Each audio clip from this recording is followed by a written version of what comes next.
14 नवंबर 2001 रात के ठीक 2:17 फ्लोरिडा के मायामी कोस्ट गार्ड स्टेशन पर एक सिग्नल आया, टूटा हुआ, कंपाता हुआ, जैसे किसी ने आखिरी ताकत से रेडियो का बटन दबाया हो।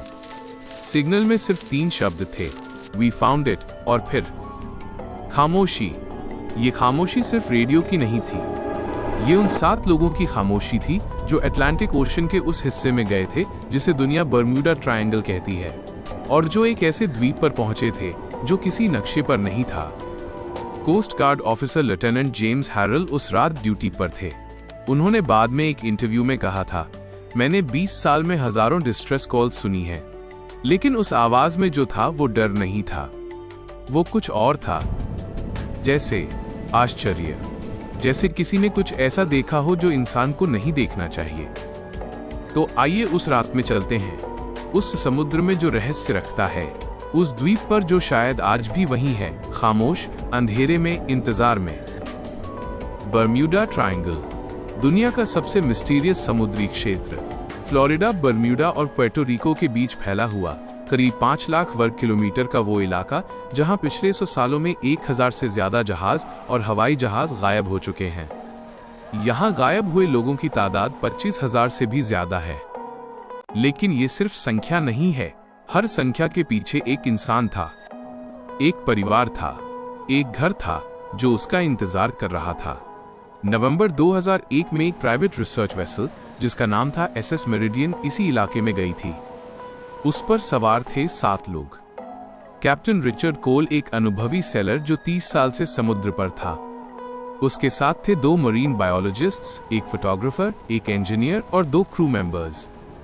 उनका मिशन था अटलांटिक के इस हिस्से में एक नई कोरल रीफ सिस्टम की मैपिंग करना, एक प्योरली साइंटिफिक एक्सपीडिशन।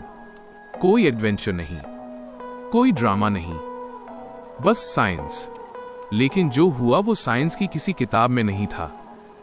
10 नवंबर को SS मेरिडियन मायामी से रवाना हुई। मौसम साफ था, समुद्र शांत था। कैप्टन कोल ने कोस्ट गार्ड को रेगुलर चेक इन करने का प्रॉमिस किया था, हर 6 घंटे में। पहला चेक इन आया 10 नवंबर शाम 6 बजे, सब ठीक था। दूसरा चेक इन 11 नवंबर रात 12 बजे। कैप्टन कोल की आवाज में हल्की एक्साइटमेंट थी। उन्होंने बताया कि उन्हें GPS पर कुछ अजीब रीडिंग्स मिल रही हैं, एक ऐसी जगह जो नक्शे पर नहीं है। उन्होंने कहा, we are going to investigate, nothing to worry about. Coast guard ने नोट किया और आगे बढ़ गए। तीसरा चेक इन आया 12 नवंबर सुबह 6 बजे। इस बार आवाज थोड़ी अलग थी। कैप्टन कोल ने बताया कि उन्हें एक छोटा द्वीप मिला है, किसी चार्ट पर नहीं है। कोऑर्डिनेट्स लगभग 25.3 डिग्रीज नॉर्थ, 71.2 डिग्री वेस्ट। उन्होंने कहा वो क्लोजर लुक लेंगे। चौथा चेक इन 12 नवंबर दोपहर 12 बजे। यह चेक इन कभी नहीं आया। कोस्ट गार्ड ने पहले सोचा टेक्निकल फॉल्ट होगी, रेडियो मैलफंक्शन, बहुत कॉमन है समुद्र में। लेकिन जब शाम हुई और कोई सिग्नल नहीं आया तो अलार्म बजा। लेफ्टिनेंट हैरल ने तुरंत सर्च ऑपरेशन शुरू किया। 2 कोस्ट गार्ड कटर्स और एक हेलीकॉप्टर को उस आखिरी नोन लोकेशन पर भेजा गया जो कैप्टन कोल ने बताई थी। और यहां से शुरू होता है वो हिस्सा जो किसी को नहीं पता था। सर्च टीम जब उन कोऑर्डिनेट्स पर पहुंची तो उन्हें कुछ नहीं मिला, सिर्फ खुला समुद्र, नीला, गहरा, खामोश। लेकिन हेलीकॉप्टर पायलट ने कुछ नोटिस किया। समुद्र का रंग उस एरिया में थोड़ा अलग था, थोड़ा डार्कर, जैसे नीचे कुछ है। पायलट ने नीचे उतरने की कोशिश की, लेकिन उसके इंस्ट्रूमेंट्स ने काम करना बंद कर दिया। कंपास स्पिन करने लगी। GPS ने रॉन्ग कोऑर्डिनेट्स दिखाने शुरू कर दिए। उन्होंने वापस लौटने का फैसला किया। रात को जब सब सो चुके थे, कोस्ट गार्ड स्टेशन पर वो सिग्नल आया, वी फाउंड इट। 3 शब्द, और फिर कुछ नहीं।